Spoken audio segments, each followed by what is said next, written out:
It's very possible that there will be a lot of stomping above me soon because we have guests in our house, and those guests have young children who are very stompy. The cast of Stomp. They might be here too. It wouldn't surprise me. We've had a lot of people. But yeah, we're back after a couple weeks. Is this all for your birthday? Not really. Not really. Not really. We just have some friends from Savannah that have come up the last couple of years, this time of year.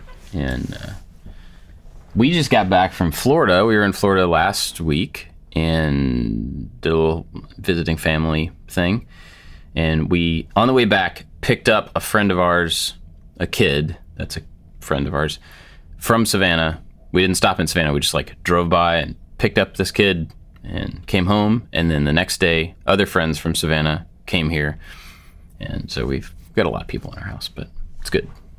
Anyway, so if it's loud, if they're stomping and stuff above me, that's what it is. Just, I've justified it.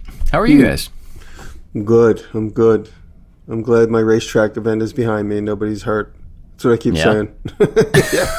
There was a lot of people there. There was a lot more people than the previous 3 years. This was the 4th annual, and I'm definitely going to do it again next year. It was a lot of smiles. A lot of people had fun. How many people do you think there were?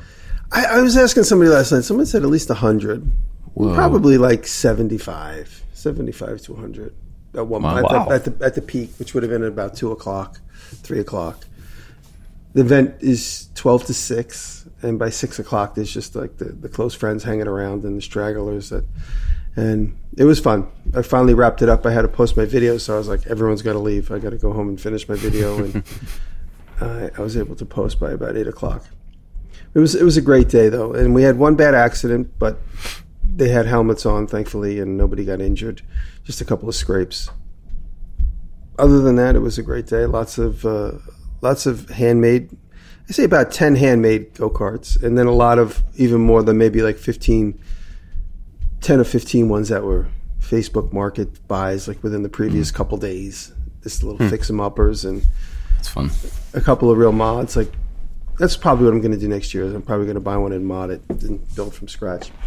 It was a great day, though. It was great. A lot of people trading stuff. I always encourage people to bring stuff to give away. And I bought a go-kart a couple days before. I said to Rob, I go, let's spend $1,000 and buy two go-karts, see what we could find. And we only ended up finding one just because of our time. We were both limited with our time. We found one go-kart, and the guy said, all it needs is a clutch. So we kind of bought it sight unseen.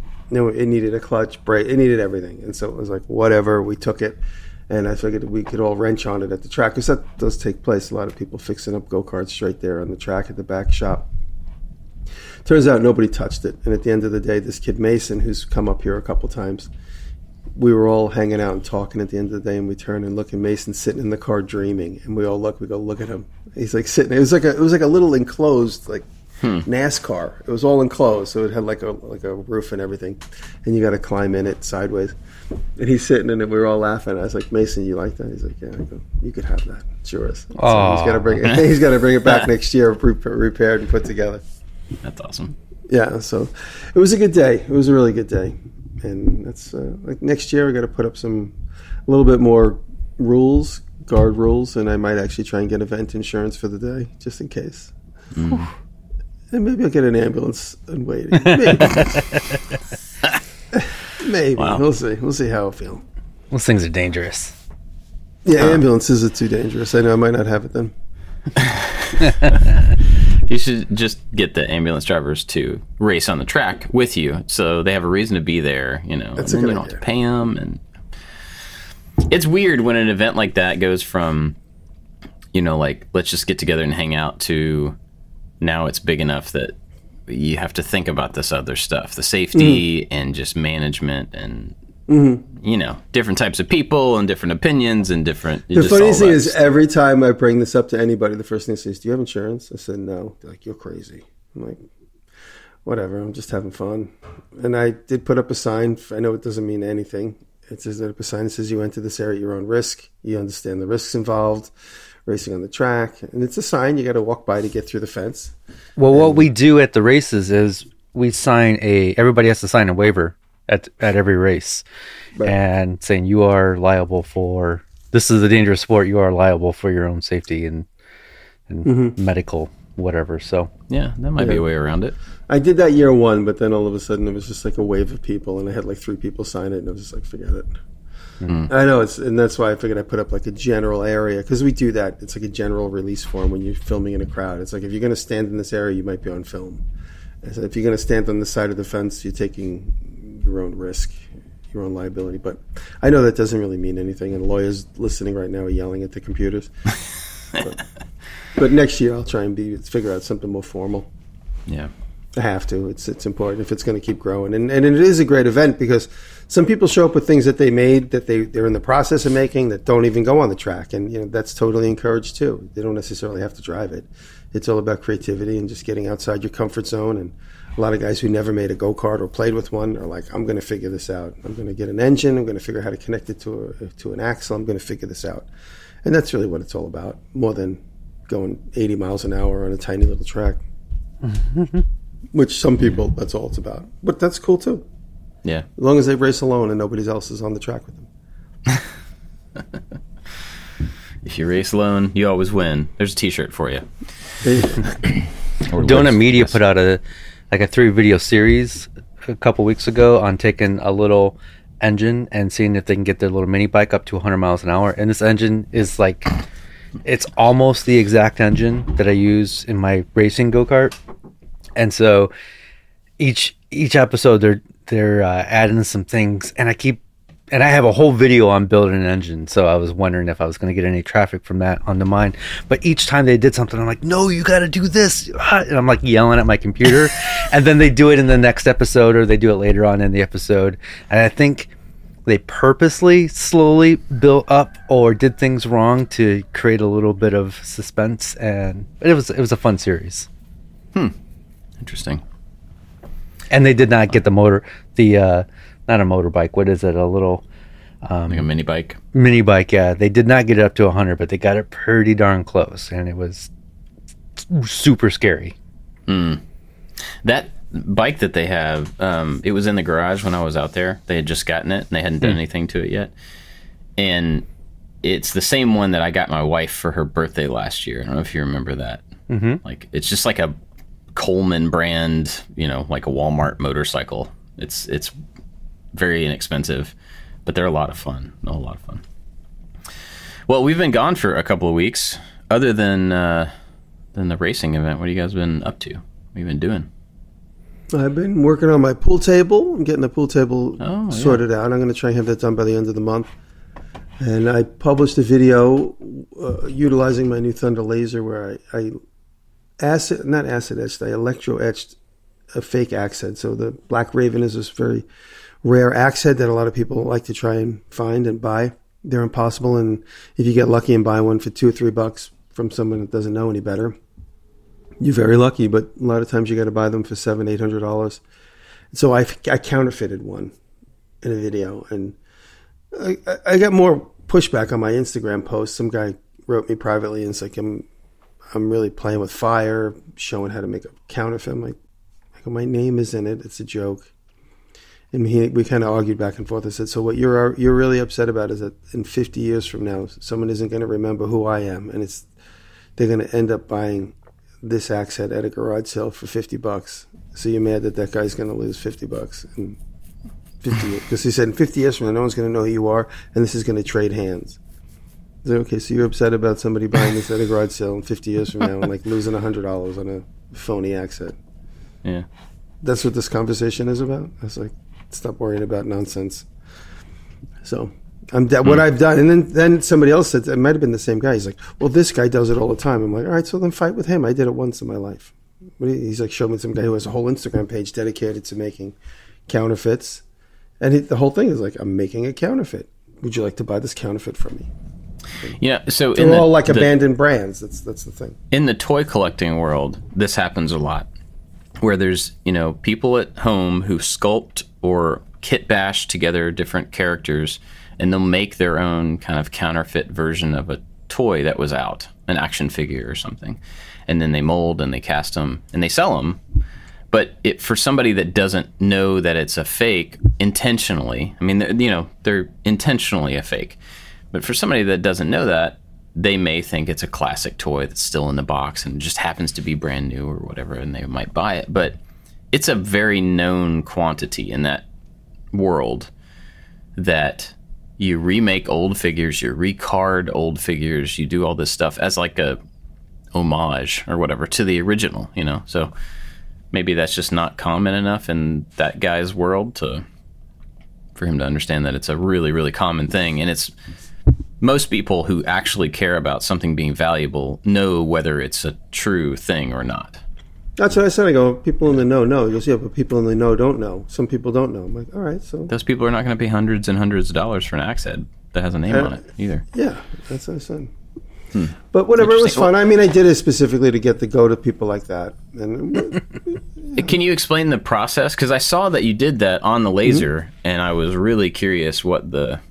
What you do, you put a resist, something that will resist the electro etching on the metal. If the metal is exposed, it will be eaten away by the electro etching. I don't understand what happens there, but it works.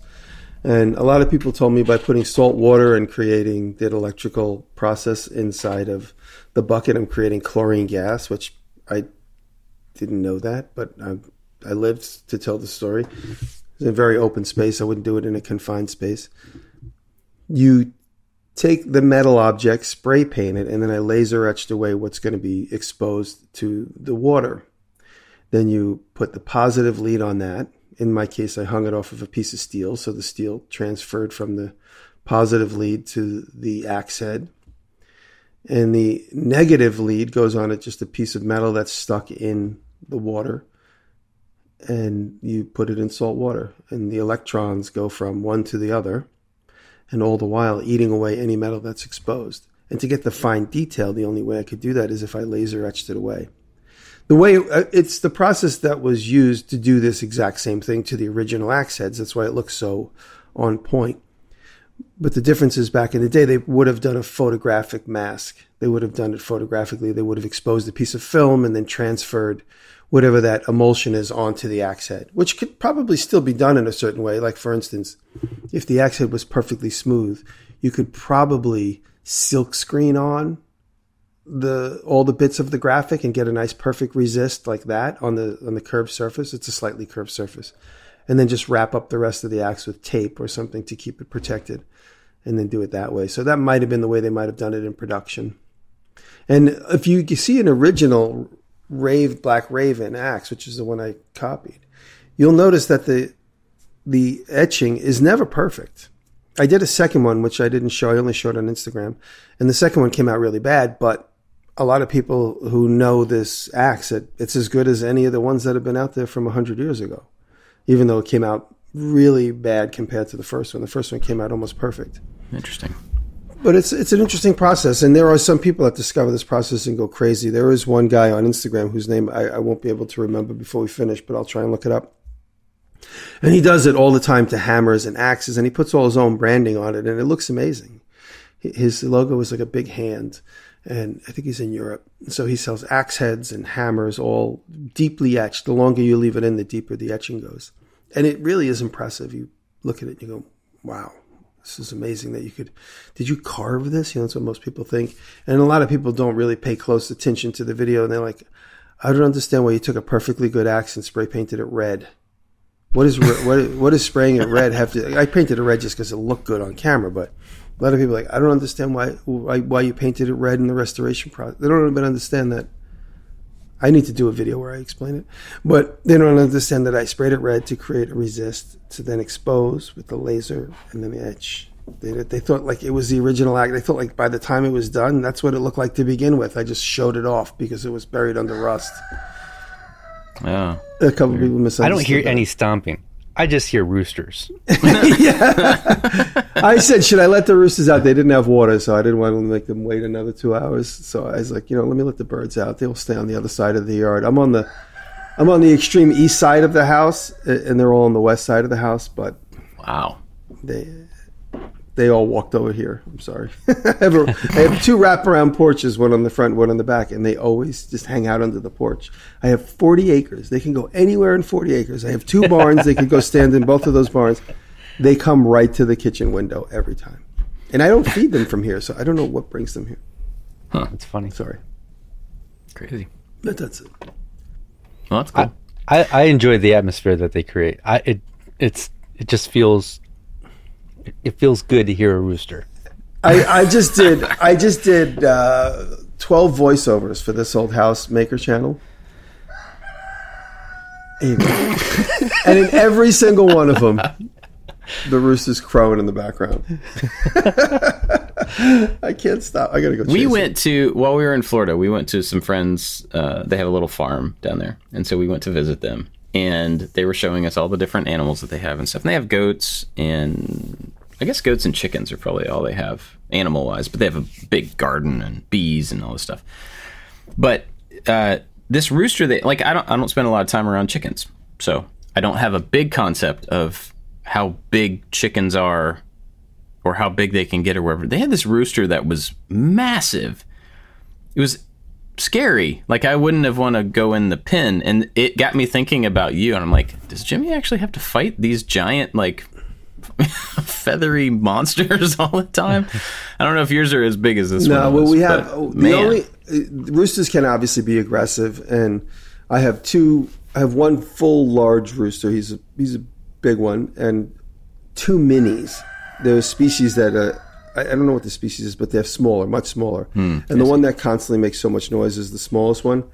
And he's the one who's the most aggressive. So it's funny. It's almost cartoonish where he like beats up on you. And I think I told this in the podcast about 3 months ago.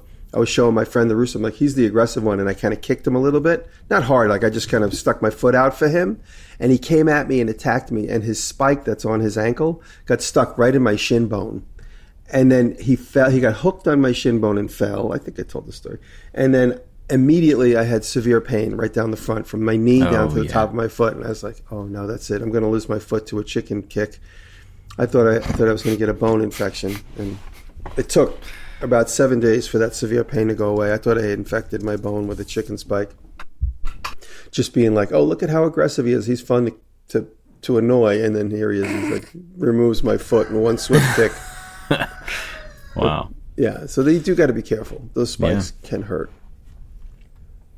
I'm going to go on mute for a second because he's right outside the window. I might go outside and kick him. Well, David, what have you been up to? I don't have a video coming out this week because we're kind of prepping the shop for the next project. But a couple days ago, we put out the IKEA metal cabinet transformation. I think it came out really good. As like, it's my favorite project as far as like project and video combination. And we took just a metal IKEA cabinet and we added a whole bunch of wood to it and turned it into a drink cart, and it was super fun. So that is out on my channel now. Not this week, but the next week I think we have our television where we're combining 3 TVs into one big window. And so this week I'm kind of prepping one of the shop walls. We've got a bunch of cherry paneling that's going to go up on the one wall. And so it looks like super 70s on one wall. And then I'm kind of redoing a bench just for the video. So it kind of looks like it's somebody's den where we're adding this window where there wouldn't typically be a window. So a lot of effort going into what's going to be the background for this thing, but it's going to make the shop look cool. It's going to lighten it up a little bit because that wall was really dark. So that is what's happening. Just prepping for the next vid. Cool. Yeah, I don't think we're going to have a video this weekend either. Being gone all last week and then Me neither. Holiday during this week.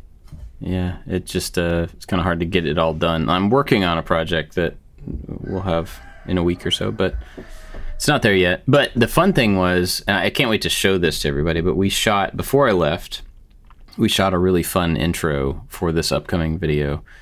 And it was like, we've done a couple of times where we, instead of doing a more straightforward, hey, this is what the project's going to be today, it's like a kind of a mini movie thing at the beginning. And so we spent the whole day with the smoke machine and a bunch of lights, and made like a really fun little setup intro thing for this video, and it turned out great. So I'm really excited to show that off, but it'll be a couple weeks. But yeah, I've been traveling a whole lot, and so I haven't really done much. But on Monday, so we got back late Sunday night, and on Monday I had 2 3D printers show up on the same day.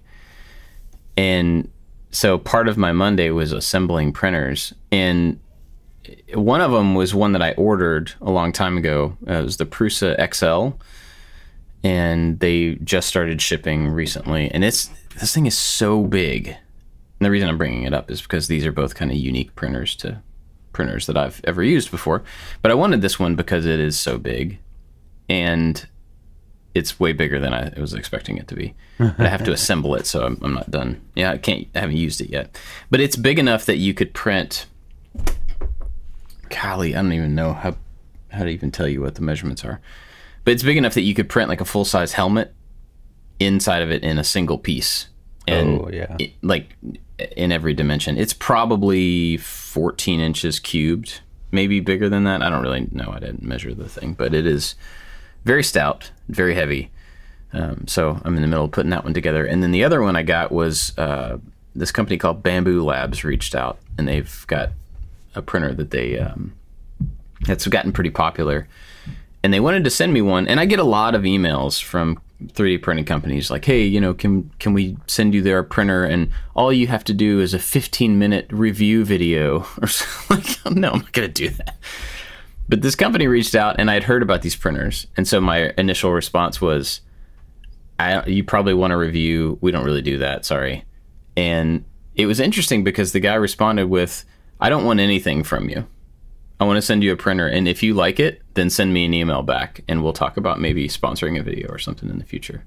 And I said, well, just to be clear, you're going to send me a printer that I get to keep, and there's no expectation. Because a lot of times people will be like, they'll say that, but then if you don't like it, you have to send it back to them or some... Or they get a follow-up, hey, did you get the chance to use that thing? Yeah. In a video? And yeah, exactly. Did you talk about us for 25 minutes in the middle of another thing that you were doing? But they were really plain about, like, we don't want anything from this. If you like it, use it for a while. If you like it, then call us back. And I was like, oh, well, that's cool. I have a question about the big one. Let's say you are going to print a helmet. Is obviously the advantage of the big printer is just one print, but is there any kind of warpage on something that big? Is there still an advantage to doing it in pieces and then putting it together? Yeah, I mean, it's always a possibility, but it mostly depends on the material that you're using. So some will have a tendency to warp more than others. Is it a resin or is it a extruder? No, it's an FDM printer. FDM but this one is FDM. FDM is filament? squirty out plastic one. Squirty out. Yeah. FDM means filament diddle-a-bit? Yes. Cool. I can't think of what it means right now. That's too early. Oh man, filament squirty machine. I don't remember off the top of my head. And if you ask me in 10 minutes, I'll be able to remember, but I can't right now. So depending on the material, it's more likely or less likely to warp over something that big. But now they've kind of got, printers to where they're cooling the space at a certain, or not cooling, they're cooling the print head. Fused deposition modeling is not what I would have remembered. So yeah, there you go.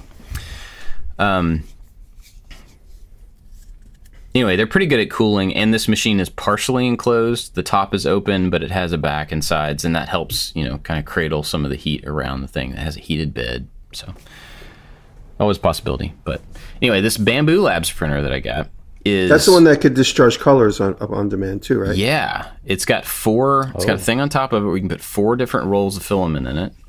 It does. I did a couple of test prints on it. It was very easy to set up. It is a legitimately super well made machine.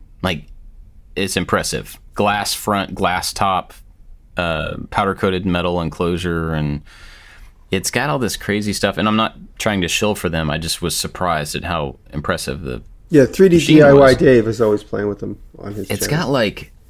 it's got a LiDAR sensor in the print head and cameras, and so it goes down and it makes the first layer, which is always whether you're going to have a successful print or not is almost always reliant on if the first layer is good. Sticks. And so it goes down and it prints the first layer, and then it takes the head slightly off of it and runs over the first print, and it uses the LiDAR sensor to see if that print is flat or if it came up. Oh, wow. So it makes its own adjustments or makes its own Or it corrections. checks to see, and if it sees a problem, stops. it pauses, sends you a notification to your phone that says, hey, you might want to check out this first layer and verify that it's okay. But all along the way, it has like some AI engine built into the machine, so it's constantly looking at the print and checking it to make sure it's okay, and it's got all these sensors and stuff in it. It's pretty impressive. And I did one print with 2 materials, and it worked fine. I've done that in the past with some other machine. It was really, really slow.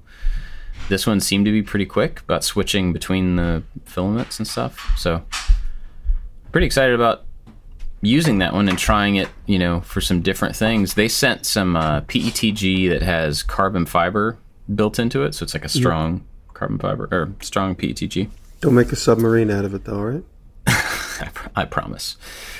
But so I'm trying to think of some reasons that I could use that particular filament, something I could make for the shop that would take advantage of having some extra strength, in PET. I want to ask you, just to clarify, out of my own curiosity, when you make a 3D model that has various colors in it, are those their own bodies? For instance, if you're in Fusion, does every color need to be its own body? Yeah. Even if the color is interdispersed, like, say, for instance, like a Dalmatian. If you have like a thing with it. Well, it depends on the slicing software, and I've not done a whole lot of this, so there could be details about that part of it. And by the way, a body is, and when you're in Fusion, a body is its own physical element. Something. Yeah, it's like a 3-dimensional object, and you can have multiple bodies that go together to make a bigger thing. The way that I've done it in the past, well, there's 2 ways that I've done it. One was 2 different bodies, and you load them in at the same time in the slicing software that I used. There's probably another way to do it. But then in Prusa Slicer in particular, there's a thing where if you bring in a single body that maybe it has text, raised text on top of it, or on one face of it, it will detect that and say, do you want to do a color swap from this point to this point? And it'll kind of detect, like, it looks like you're making a sign. Can we help you change colors or whatever? And so it'll kind of help you with that in the slicing software. Otherwise, you just have to manually say, I want it to go from here to here, or these are the 2 bodies that need to be these 2 colors, or whatever. Right. So it'll be interesting to see how that works with 4 materials. I guess it works the same. It's just you have more selections or more bodies or whatever. But the other time that I've done it was on an old Ultimaker 3, which was the one that was very slow. But the 2 materials that I did, one was a support material called PVA. It's like PVA glue, but it's in a filament. Yeah. And so it's a water soluble filament. Oh, cool. So you print the supports around the other filament object, and then when you break the whole thing off, you just put it in a bucket of water, and after a while, PVA just dissolves away, and you've got your print with no support material on it, which is neat, but not terribly practical, and took forever. So not something I would probably do often, but you can. Anyway, so the only thing I've really done after being back from vacation was set up the Bamboo Labs printer, messed with it a little bit, and then started assembling the Prusa printer, which is taking a long time. But do you still with people and stuff. Prefer the Prusa Slicer as your slicing software? I do. It's really the only one I've used in the last couple of years. Okay. So there could be other ones that are, better or newer or whatever that I just haven't even tested out yet. But I've been really happy with it, and I really like their printers. And so their printers are, they have profiles for them, very easy to use through it. So it just kind of makes it easy to think. But with this Bamboo Labs printer, they've got their own slicing software that I'll try out, and then I'll try to see if there's a profile for it for Prusa Slicer Gotcha. as well. There usually are. Really popular printers get profiles for slicing software pretty quickly. But it's been interesting this year, I think, and I may have talked about this before, but this year I think I've spent more time taking advantage of the fact that I have 3D printers. I've always kind of held it at arm's length, and only used it when it was like the best possible or only solution for something. And now I'm trying to lean a little bit more into, I should just use it. Yes, I could carve this thing on the bandsaw, or yes, I could whatever this thing out of whatever, but I could just print it and then I could do something else. So I'm trying to take advantage of what we have around here. That's the way the world's going. There's no reason to stop. Yeah, I mean, I'm not sure why I kept that away from the normal tool set for so long. I think it was probably a holdover from when I got my first 3D printer. It was a Kickstarter, and it was a thing you had to build, and it was terrible. But I remember making that video and like, look, I've got a 3D printer, and all the comments were like, nobody else in the world has one of those, or like, I'm never going to have one of those in my shop. Like, why would I be and it was all this pushback, which of course I understand. And there's still some of that, a very little bit about that. But I haven't gotten that kind of a comment in a really long time about 3D printers or lasers or CNCs. Occasionally, somebody will throw shade at the laser because they're pretty expensive. But really, I don't get that kind of pushback on stuff very much anymore. No, it's changed a lot. Where in the beginning, like, it was also new. I mean, with the technology, the home-based technology is unbelievably more advanced than it was and more accessible than it was. Yeah. When I say advanced, I mean to say it's a little bit more affordable. Right. The average shop guy that's not trying to make a YouTube influencer career is buying this stuff and having fun with it. Yeah. So I need to use it as well, I guess is what I'm, I'm only leaning into that a little bit. So before we get into our topic, Bob, did you get your plasma CNC table set up? Speaking of expensive tools. Did you get that cutting? No, because I haven't been here. Right before I left, I got the compressor in and all the fittings to get it hooked up. And I started hooking it up, but that's kind of as far as I've gotten. So after my company leaves this week, next week, I'm hoping to spend a day and get it cutting. But that's where I'm stuck at. Gotcha. The reason I ask is the whole time you've been talking about the plasma CNC, I was like, man, I would love to have one, but there's just no room in my shop or whatever. And then funny thing is, Stepcraft, my wood CNC router company, they have a new plasma cutter attachment for their CNC coming out this month.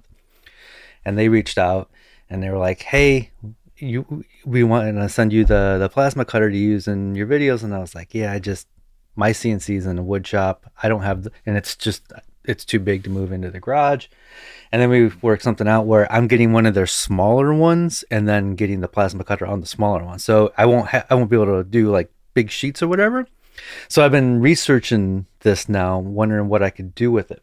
And so my question for Jimmy is, how thin sheet metal can I cut? Like I'm working on, basically, this is taking me a long time, but this piece right here, it's sheet metal that was laser cut and bent by Sencut Sen.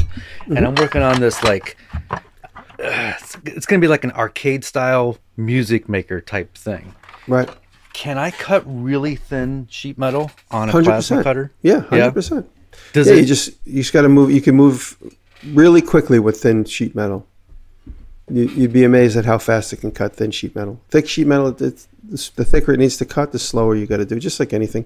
Gotcha. But absolutely, you can cut 22 gauge. You can cut really thin stuff. Absolutely. Right. I was just wondering. Just wondering if it was going to destroy the edge. No, I mean, you got to experiment a little bit. I mean, maybe you need to put an offset because it depends on how hot the cut is. Obviously, you don't want it really hot for a thin sheet metal. If you run it hot, you might end up making your cut wider than you really want it to be. But with plasma cutting, you end up with a little bit of a grody cut. You just got to make adjustments for it and decide where and when. If you have new consumables on it, your cut's usually pretty good. But you do have a wide curve, and you got to account for that. In the soft, In the software, does it account for the kerf? It'll show you where it is. And does the kerf change on your settings, or is the kerf always that size? The curve seems to basically stay the same. I guess if you're really low heat on a fast cut for really thin metal, I'm sure your kerf is skinnier than it would be if it was wider. Because the more it hangs in the cut, the more metal is getting melted away. So, for instance, a really long, slow cut and thick metal might end up being about 1/8 of an inch, maybe wider. But really small, it might end up being half that size. Really thin metal, really fast cut.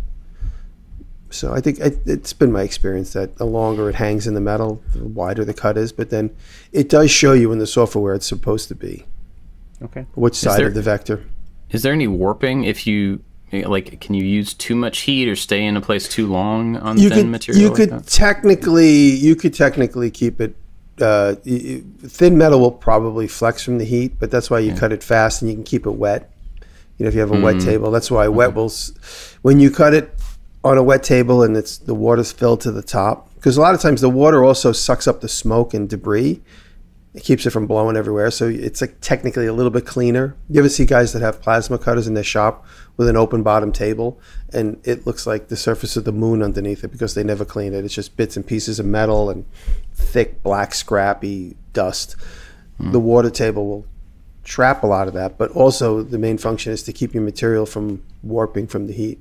So you can cut a piece, and as long as it's all splashy and wet, you can immediately grab it, and it's most likely going to be cool to the touch. If you're running it dry, you can run the risk of making that piece of material flex. Gotcha. And it depends on, if the flex is okay for what ultimately is going to get welded to something, so the flex will be then bent back out of it. But if it's like a 1/4 inch or an 1/8 inch or 3/8 of an inch cut, and you cut like a small part that gets hot, like a thin piece, and both sides of the cut, equal a thin material positive that you're going to keep, you could potentially get some warping in there. Do you use SheetCam? I use Illustrator, and I import Illustrator into the Torchmate 9 software, and then from there I make my cut. And what's interesting is, I wish all CNC machines were like this, is that you can, at least I know some are. I know ShopBot doesn't seem to be, but maybe there's a workaround, I just don't know it. You could throw a piece of material on the plasma cutter, put the point where you want it, and hit set home. That is your new 0. And then you cut a piece of material, you cut, say, a star out of it. And then you just jog the machine over to somewhere else and hit set 0, and then cut your star out and jog it over and cut your star out. I wish you could do that on the big CNC machines. It doesn't seem like it always just goes back to original home. You got to bring it back into the software, or in the software move that object around and lay it on your sheet. It's just two different sort of working paths. There are, Josh would be the one to answer this question because he has figured this out on our big CNC. But he had to make multiple home locations for different things. When we were doing the push sticks, he had the big table set up for different things in different parts. And so he had, I don't remember the codes. I think it was G58 was one of them, but I don't remember. But there's a couple of codes that you can set alternate home locations. Now, it's not what you're talking about to where you're updating a single home location, but by just literally selecting. So home is wherever you want the head to start, and that's usually in the lower left corner of your cut. Right. So when you're setting it up in the cut software, you drag it to the lower left corner. If it's a circle, for instance, the extreme square around that circle is your lower left corner. And so, and then you could just run a dry cut to make sure you're on the material. When you start cutting metal, you end up with the most random, raggedy pieces of scrap. I'm sure. And you don't want to throw any of it away because it's like copper or brass. It's like, it's got a lot of value. And if I can cut a smaller part, so I end up with these pieces that have 20 different projects cut out of them. And then once it gets to a point where I'll just cut off all the parts that are completely no good and save these scraps that have a few multiple square inches of space that I can cut something out of. But you can just run a dry cut over it. But it just seems to be a little bit easier on the plasma cutting software versus ShopBot. I'm using ShopBot. So I got to ask my guy Brian over there if there is that type of thing. Because with plasma cutting, I'll make one star in the software, and that's my cut path. But in ShopBot, I'll have to lay out the sheet and show 30 stars if that's what I want to cut out, and then hit start, and it'll cut all those 30 stars out of my stock. It's just two different workflows, and it would be nice if they could kind of be similar. Yeah. But whatever. I'm sure there's an answer to that question. I just don't know it yet. So we've been talking about, so far, me getting a 3D printer from a company for free. We talked about me getting a plasma cutter, David getting a plasma cutter, Jimmy getting, I don't know, you've got a million machines. We get all these things for, not all these things, we get some of these things for free. Right. And that kind of leads to the topic that you had. So what are we going to talk about? Well, this weekend at the racetrack, I met Jared came again. Jared's come a couple of years in a row. And Jared, I hope you're doing okay. Jared had the bad accident. He's okay. Him and his buddy collided. Him and his buddy Alex collided on the racetrack doing like 620 miles an hour. But they both walked away, no problems. But it was a little bit of an eye-opening experience for everybody. Like, okay, this is dangerous. Like all day long we're having fun, eating hot dogs and goofing off. But Jared's fine. But Jared did say to me at one point in the day, he's like, I have an idea for a topic, and he wrote it down. And I don't have the note in front of me, but the gist of the note was basically, do you feel you're as creative with all this, in air quotes, success versus when you didn't have as much success? Say, for instance, when, you know, my monthly budget used to be like $5,000 a month. Like that's all I had to spend when I was started on YouTube. I remember that because I remember Taylor and I were talking about it. And like the monthly budget was like $5,000 to $6,000 a month. That's all I had to come up with when I first started. For as a point of reference, that's a pretty significant budget for a lot of people. Like in Manhattan, I was living in Manhattan. Yeah. I just want to point that out. That included my mortgage and my rent and my rent at the shop. I mean, of course, it was really more because I mean, that didn't account for food and stuff. But those are my hard costs. At the time, I owned the car. Now I have 3 car payments, and I have insurance payments for everything. I have insurance on everything, which is annoying.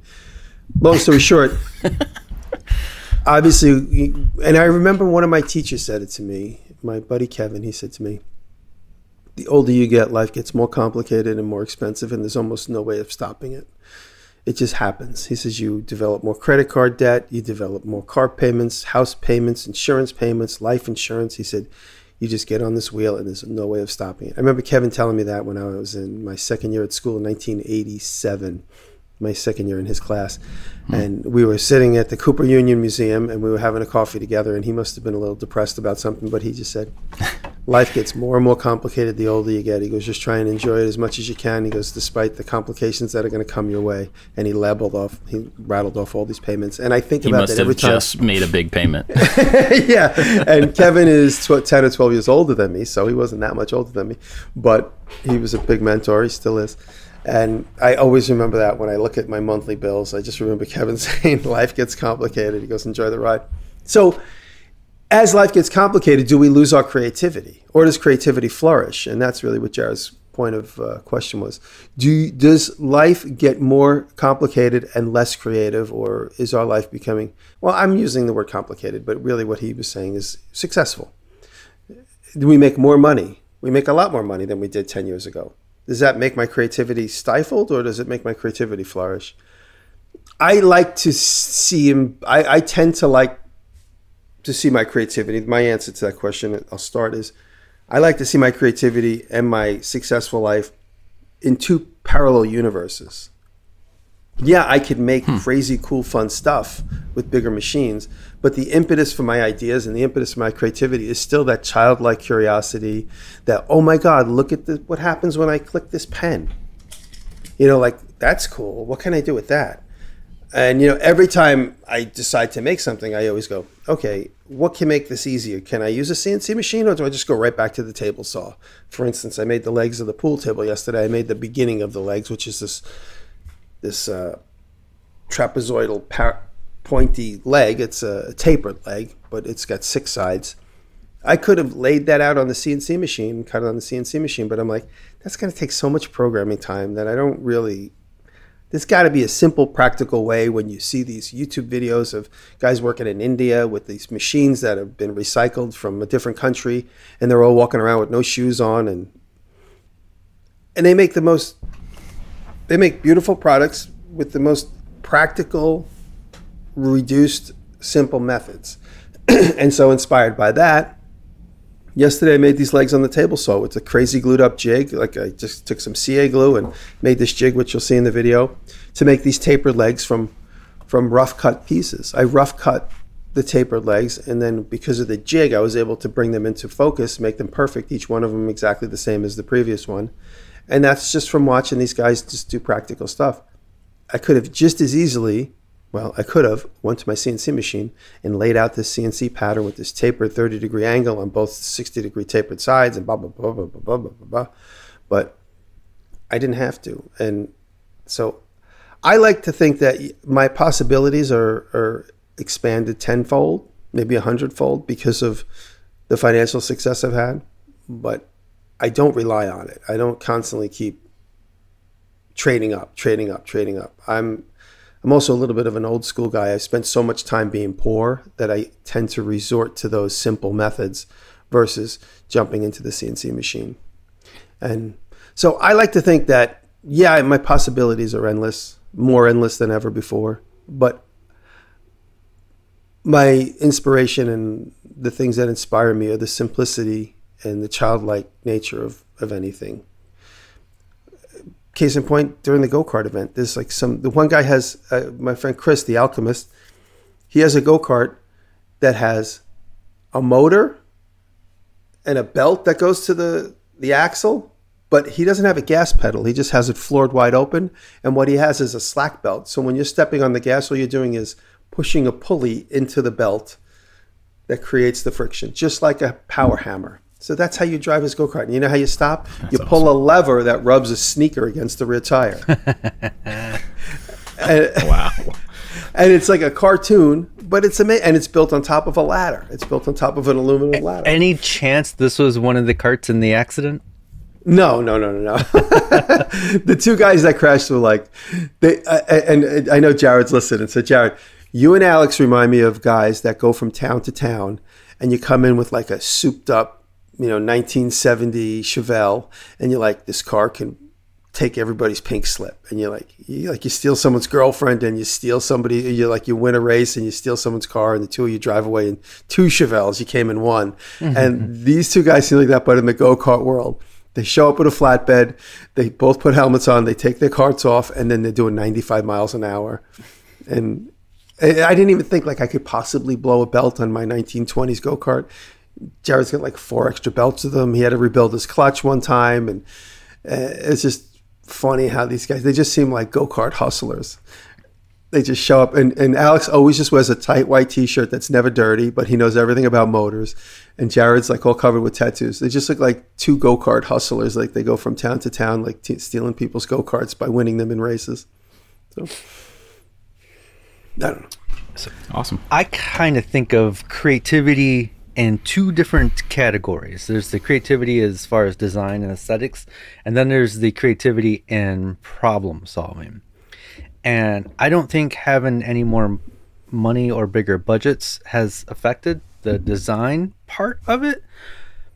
But I have to believe that being able to just buy the more expensive tool or the tool that does the specialized thing might affect my problem solving creativity. And I say that because the CNC, cuts things out super fast, or you get the Festool Domino makes like super fast joinery. Of course you could do that all by hand. And I still get all the woodworking magazines, and there's always like a reader submission thing where they could send in tricks and jigs that they come up with. And I'll see these things and I was like, man, that's such a creative way, such a different way to approach a problem. I never would have thought of that. And I don't think of that because I have the tool to do the job. But as far as like design stuff, like I feel like whatever's in my head, I'm able to get out into the real world. It used to be harder with, more primitive tools. It's a little easier now. And I think I'm more creative now than I was a year ago as far as design and aesthetics. So it's kind of like a privilege and a curse to have machines that could do all these things. Also, I have no room to work on projects anymore because of all the tools. So many tools. So many tools. I don't even have room to work on the projects. That being said, me and Rob Rojas works with me here at the shop. Rob said to me about a month and a half ago, he goes, we have so much stuff you don't use, let's get rid of it and start over. And so thankfully to Rob, we just went around and we picked. I've gotten rid of, I will by the time we're done, I will have gotten rid of 10 or 15 machines that I don't use. And a lot of the machines come to me because I bought that, but that comes with it. And a lot of times the things were donated to me. So we've gotten rid of, and we will get rid of, a lot of machines on Facebook Market. Rob handles all that. And just Bernie was just here. I sold Bernie an old shaper that I thought I was going to use in a video. I never used with Bernie. You'll see it on Bernie's videos. It's an old antique shaper, which is the type of machine that goes like, whoosh, whoosh, it scrapes metal. So, I'm really looking around me and going, what don't I need? I sold the Hearst, so, as much of a hoarder tendency as I tend to have, and I'm a little scared of that because that's how my dad is. My dad is a legitimate hoarder. Like, he might need a TV episode soon. But I don't want to become that, so I'm like emotionally trying to detach myself from some of these machines I've collected. But what's funny is, okay, as the more success I get, I don't go out and buy Tormach 770. I go out and buy a cool printing press that I would, or I buy an antique car. The oldest thing you can find. But now with the money that I have the resources to buy a truck that I could put it on a trailer, that I could use my forklift. So I've kind of gone into all these like kind of practical mechanical advantages that I didn't have before. So for me, it's like, I got a lot of technology, but I have these like sort of construction-y, industrial help, which enables my habit. Yeah. So I have a couple thoughts here on this, and they're kind of contrary to each other. One, I just assume, and I could be wrong about this, and I'm saying it because I'm assuming it, which is not always a great thing to do. But I assume that there's a sentiment for people listening or people out there in general that like your creativity should be independent of what you have, like the kind of the purist mentality. That's what I was trying to say. That's how I feel. But I think for me, I don't think any thought like that your creativity should be independent of what you have available. Like you should be creative in every situation or with the most minimal. Sure, theoretically. For me, if I don't see using a tool as a particularly creative thing. It's using a tool. It's a means to a creative end. But for me, David, like you're saying, the problem solving of I want this pile of things to get into that object, or I want to figure out how to turn one thing into another, or I want to figure out how to create something out of the things that I don't even have in front of me yet to serve this purpose.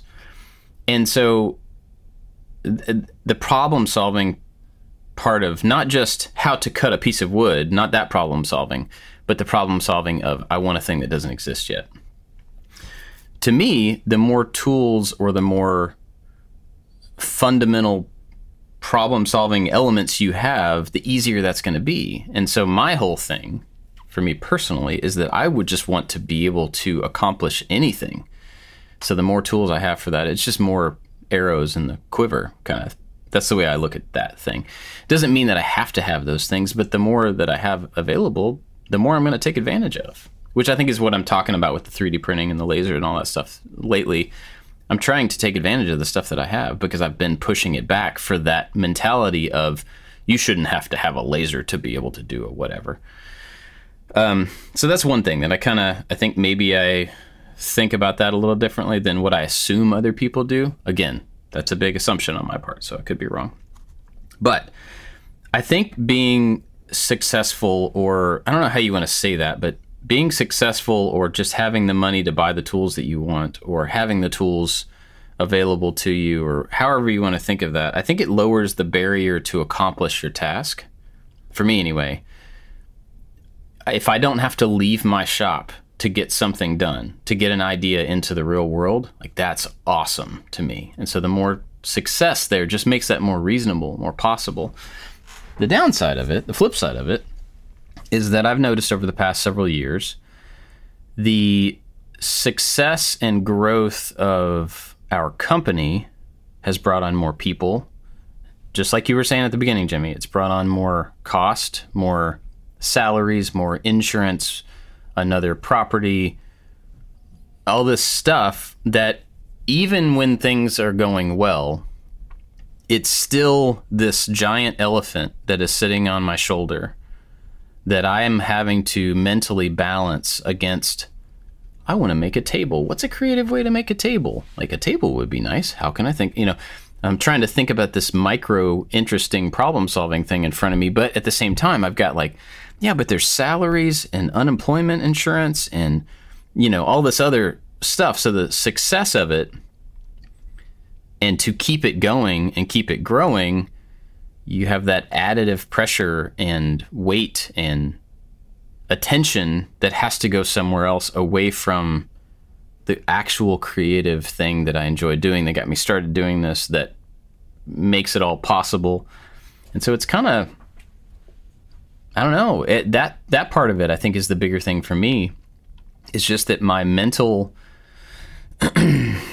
attention is not as focused on the creative part of my job as it used to be. And that's hard. So I think my big answer to that question is not about, you all right? Yeah, I missed the button, sorry. Muted the second one.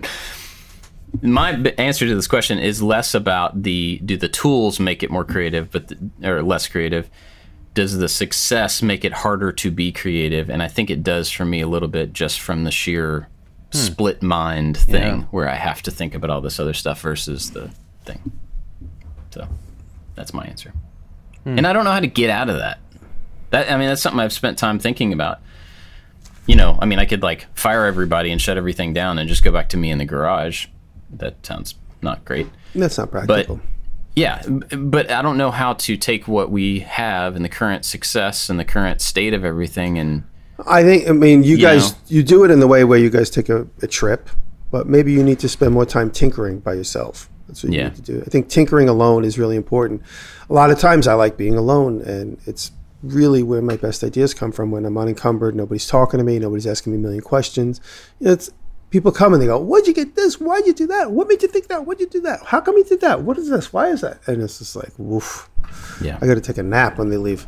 But I think sometimes you just have to accept, this is just life now. I have chronic back and foot pain, and I don't know that it's ever going to go away. So it's just going to be part of my life now. And there's a comedy bit from some comic, I can't remember, but he goes to the doctor for his ankle, and the doctor's just like, "You got a crappy ankle now." And he's like, "Okay, how do we fix it?" And the doctor's like, "No, you just have a crappy ankle now. This is life." Yeah, it sounds like a Louis C.K. thing. I think it is. Yeah. About that. Yeah. He goes, "I'm 50 years old." He goes, "Look at this belly." He goes, "I'm going to go from here to abs." He goes, "It's never going to happen." Because I'm going to get abs at 50. He goes, "Let's be real now. It's never going to happen." But the other thing, too, is the other side of the coin is when you do get a cool machine, like Bob, you're about to get the plasma cutter up and going, and Dave, you too. When you get that, all of a sudden you're like, whoa, I could make knives out of saw blades. I could make this cool shelf bracket that I've seen once before, that now it's in the power of my hands. So you have it definitely unlocks new channels. So, the most important thing, if we're going to do any takeaway from this, is you can't lose that childlike curiosity and that childlike interest in trying to make things. You got to keep that no matter what. No matter how complex life gets, you got to keep that. But as life gets complicated, you do have more possibilities, and you have more limits unlocked. And I can now make a shape in metal.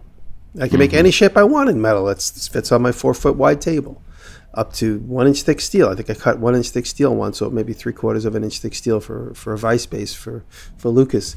But without that machine, and then, for instance, I said, I go, oh, let me go. I said to Rob, I'm like, we're sitting here hand stamping these ice picks one at a time. You know, 1 out of every 10 is a little cockeyed, so I put it in the drawer to give away for free. I'm like, you see these videos of these Indian guys making everything on these die stampers. I go, open up Facebook Market. Let's buy a die stamper. 2 days later, the guy's at Wasco Tool Company, Connecticut. The guy was a fan of mine, so he offered to drive it, and I paid for his gas. He dropped off this crazy die stamping machine. And we did like thousands of ice picks in one afternoon. So there, because it took me hours to make the die, but that was another creative outlet for me to figure out how to make a die that will put my logo on these ice picks. And in one afternoon, my brother ran through thousands of them just by sticking it in and pushing the button, just like you see in a factory. And so the idea of having money sometimes is the type of thing where it's so used to doing things with a let's save money mind mentality that I forget that I can just go to Facebook Market and buy a good used old machine that's trustworthy and sturdy. You don't need to buy a brand new one. Yeah. So that's a good point. I got to remind myself that sometimes. As I was as I'm preparing to get this plasma cutter, I'm looking up for ideas, and I'm like, oh man, I can make a bunch of little metal bins. I can just have it all cut out and then bend it, and then I see a couple videos of people who just draw it out and then use snips and cut it out. And I don't know why, but I never would have thought, oh, you can just cut real thin metal with snips. And, right. Like right? you were never limited before, Right. but now you thought you were. Yeah, and I was like, oh man, that would be so much faster than drawing it up on the computer. Well, now with the machine, now you have the ability to make multiple parts, so you can make a set of drawers. Right. Whereas you wouldn't necessarily, you might make 2 tin snippy ones, and be like, "That's cool. Look what I could do." One day I'll make 20 of them, but that's never going to happen. Right. But now with the machine, it unlocks the potential to make a chest of drawers or whatever. Yeah, that's a good point. Yeah, I think you don't need any of this expensive stuff to find a way to solve your problem. And I think that's the crutch. That's the thing where people might get into trouble. We've probably gotten into trouble where we think, well, I don't have that one thing to do that one thing. There's always a workaround. There's always a way to be creative and solve the thing. But,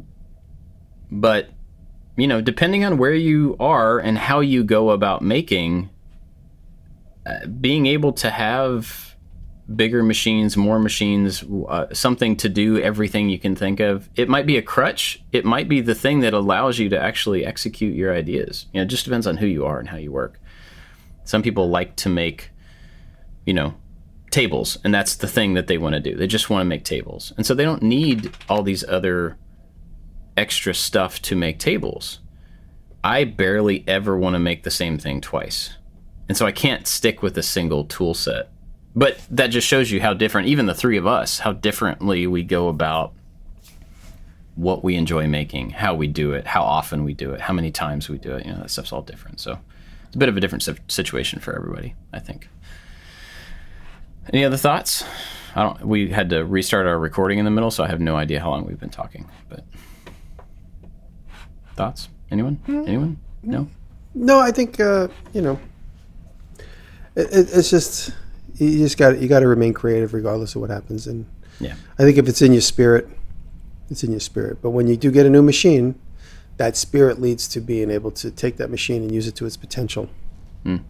So that's my thought. That's a good point. Cool. Well, like if you were a 10-year-old and you were allowed to drive a car, like what would that be like? Whoa! I could go anywhere. Well, big thanks to our Patreon supporters who are still here, even though we took a week off. We're grateful to them for that. So big thanks to everybody over there. We have a group of top supporters that are, they go above and beyond. They really do. So big thanks to Corey Ward, Albers Woodworks, Works by Solo, Chad from Maincrafting, Chad's Custom Creations, Rich at Low End Designs, Odin Leather Goods, Sean Beckner, Scott Oram, The New Janky Workshop, Stu Morrison, Warren Works, Michael Manedjan, The Web Ranch Woodworks, and Crabtree Creative. Crabtree Creative sent us a message, and it is a topic all by itself. I'm going to forward it to you guys to read, but we got a big message from him. So, Okay. but big thanks to everybody over there. Everybody gets the after show at every level. And if you want to join that group and find a new person here, Addison Puckines? I don't know how to say your last name, Addison, but welcome. If you want to join that crew, you can go to patreon.com/makingit and join up for any amount that makes sense to you. Anything that you think we're worth or you have to spare. Whatever. We would appreciate it. I don't have anything to recommend yet this week, so I'm going to look for that while you guys tell me something that you're going to recommend. What you got? All right. Dave, go. I have one here, and then I have like a bonus one that maybe I'll mention in the after show, or I'll mention here if Bob can't find one. But Okay. This is it's from the BBC archive, and it's called Spirograph Inventor at Work on His New Creation. So this is from 1977, and it just shows this older gentleman who invented the spirograph, who worked at this toy company, and it wasn't for him. He just wanted to invent things, and he goes back home, and then he's working on his new invention. It just makes you want to tinker. You watch this video and you just want to head out into the shop, and it's only like 3 minutes and 54 seconds. So take a little bit out of your day and go watch this. It's so good. Cool. Right on. I'm just trying to think of somebody that was at the event to just give him some love. And check out Chris over at The Alchemist on Instagram, and you can see the go-kart I talked about. He's been showing it, the development of it. He made it last year, and this year he upgraded it. It's the go-kart made out of a ladder. And he said when he first heard about the go-kart event a year ago, when he came to the first one last year, he said, I wanted to just look around my shop and make whatever I could make with what's sitting around here. And that's why he started. The frame is on a ladder. It's hilarious. So check out The Alchemist. That's crazy. I got nothing. Right, I'll give my bonus out, one David. right here. So Okay. this was totally by random chance that this video was introduced to me last night. But apparently they are shooting a new Beetlejuice movie. I freaking love Beetlejuice. And so the video was this guy went to the town where they shot it, and he's showing the buildings that they are rebuilding or fixing up to make it look like just how it looked 30 years ago or whenever the first Beetlejuice came out. And it was fascinating because so it's a real town, and there's just construction crews all over this tiny little town. It shows the bridge where the car went off and everything, and how they got to rebuild this thing to make it look like the original. And then when I was done watching that, he was at this little town a year ago, and he was doing, and this video is even more interesting to me because he was showing like this is where the Beetlejuice house was, but there's nothing here now. This is this building, how it looked before and after, and he was doing like comparisons from the movie to real life. And then one of the houses there, this lady had a whole bunch of pictures from when they were filming. So, just film camera snapping pictures of all the actors and set locations and everything. And I was just completely fascinated by these two videos, and they're just so good. So I will put the link to these two videos in the show notes. Awesome. Cool. Well, thanks for covering me because I don't have anything. All right. Well, thanks for listening, everybody. Glad to be back. And, Thank you. We will see you next time. Thank you, everybody. Love you. Happy birthday, Bob. Thanks.